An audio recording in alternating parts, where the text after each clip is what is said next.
লক্ষ্মীর ভাণ্ডার 500 টাকা বৃদ্ধি করে 1500 টাকা এবং 1700 টাকা করায় খুশিতে মুখ্যমন্ত্রীকে ধন্যবাদ জানিয়ে মিছিল করলেন মানিকচক ব্লক মহিলা তৃণমূল নেতৃত্ব।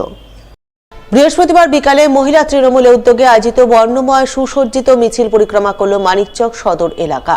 মিছিলে মহিলাদের সঙ্গে পা মেলালেন জেলা মহিলা তৃণমূলের সভানেত্রী প্রতিভা সিং, জেলা পরিষদের কর্মাধ্যক্ষ কবিতা মণ্ডল, মানিকচক পঞ্চায়েত সমিতির সভাপতি পিঙ্কি মণ্ডল সহ মানিকচক ব্লক এবং যুব তৃণমূলের নেতা কর্মীরা। তারা সকলে মিলে মহিলাদের নিয়ে মানিকচকের বিভিন্ন পথ পরিক্রমা করেন। পরিক্রমা শেষে লক্ষ্মী ভাণ্ডারে বরাদ্দ বৃদ্ধির আনন্দে সবুজ আবির খেলায় মাতোয়ারা হন। সেই সঙ্গে লক্ষ্মীর ভাণ্ডারে 500 টাকা বৃদ্ধি করে 1500 টাকা 1700 টাকা করার জন্য মুখ্যমন্ত্রী মমতা বন্দ্যোপাধ্যায়কে ধন্যবাদ জানান। আজকে আমরা আমাদের মুখ্যমন্ত্রী মমতা বন্দ্যোপাধ্যায় ঐতিহাসিক বাজেট পাস করেছেন।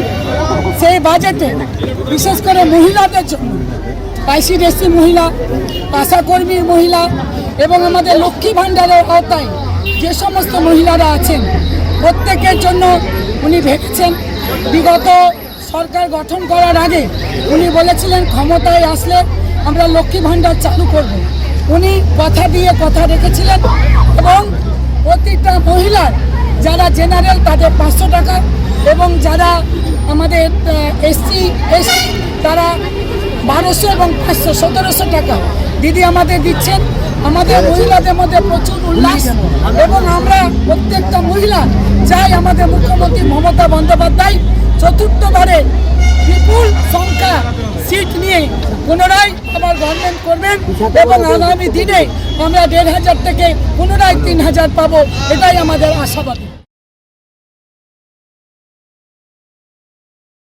টেন্ডার দুর্নীতির অভিযোগ উঠল তৃণমূল পরিচালিত মালদার মানিকচকের ভূতনির উত্তর চণ্ডীপুর গ্রাম পঞ্চায়েতে।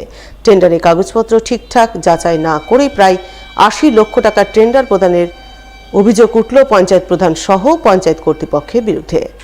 বৃহস্পতিবার এমনটাই অভিযোগ তুলে মারফত আলী নামে এক ঠিকাদার দ্বারস্থ হলেন মানিকচকের বিডিও সহ জেলা প্রশাসনের বিভিন্ন মহলে লিখিত অভিযোগ দায়ের করলেন অভিযোগকারী ঠিকাদার।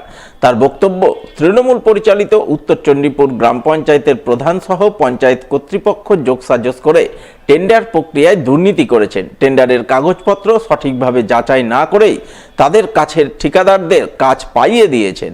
তাই পুরো ঘটনার সঠিক তদন্তের দাবিতে আজ তিনি মানিকচকের বিডিও সহ জেলা প্রশাসনের বিভিন্ন মহলে লিখিত অভিযোগ জানাচ্ছেন। এতে কাজ না হলে প্রয়োজনে হাইকোর্টের দ্বারস্থ হবেন। আমার অভিযোগ, উত্তর চণ্ডীপুরে একটা টেন্ডার হয়, টেন্ডারটা হয়েছে 82 লক্ষ টাকা। আমরা কিন্তু টেন্ডার অনলাইনে করে টেন্ডারটা করেছিল, অনলাইনে আমরা ডকুমেন্ট করেছিলাম।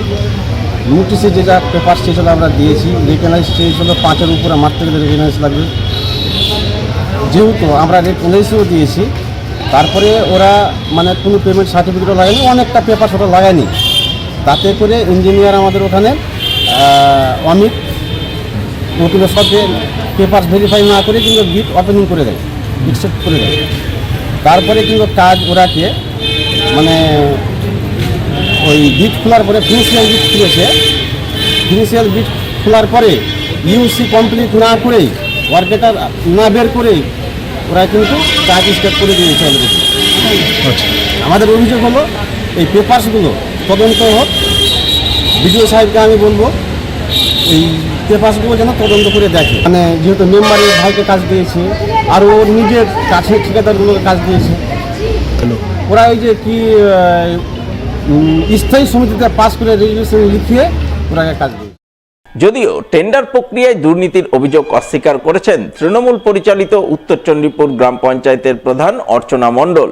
তার দাবি, টেন্ডার প্রক্রিয়ায় কোনো অনিয়ম বা দুর্নীতি হয়নি, সরকারি নিয়ম মেনে অনলাইনে টেন্ডার প্রক্রিয়া সম্পন্ন করা হয়েছে। প্রথম কথা হচ্ছে যে আমাদের উত্তর চণ্ডীপুর পঞ্চায়েতে সব নিয়ম মেনেই টেন্ডারটা করা হয়েছে। যেহেতু টেন্ডার অনলাইন ফরওয়ার্ডিং হয়, প্রসেসিং মেনেই অনলাইন করা হয়েছে। আবার যারা কাজ পেয়েছে ওই প্রসেসিং মেনে অনলাইনে সব কাজ দেওয়া হয়েছে। তাহলে অভিযোগ উঠছে কেন?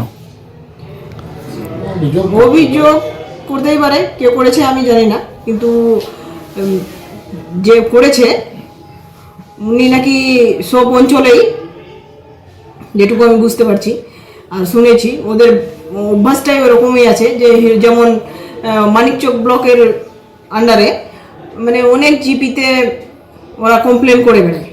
আর যদি কিছু আমাদের ফল্ট থাকে বা কিছু সমস্যা থাকে তাহলে আমরা বিডিও সাহেবকে রিকোয়েস্ট করবো যে আমাদের কাগজপত্র খতিয়ে দেখুক।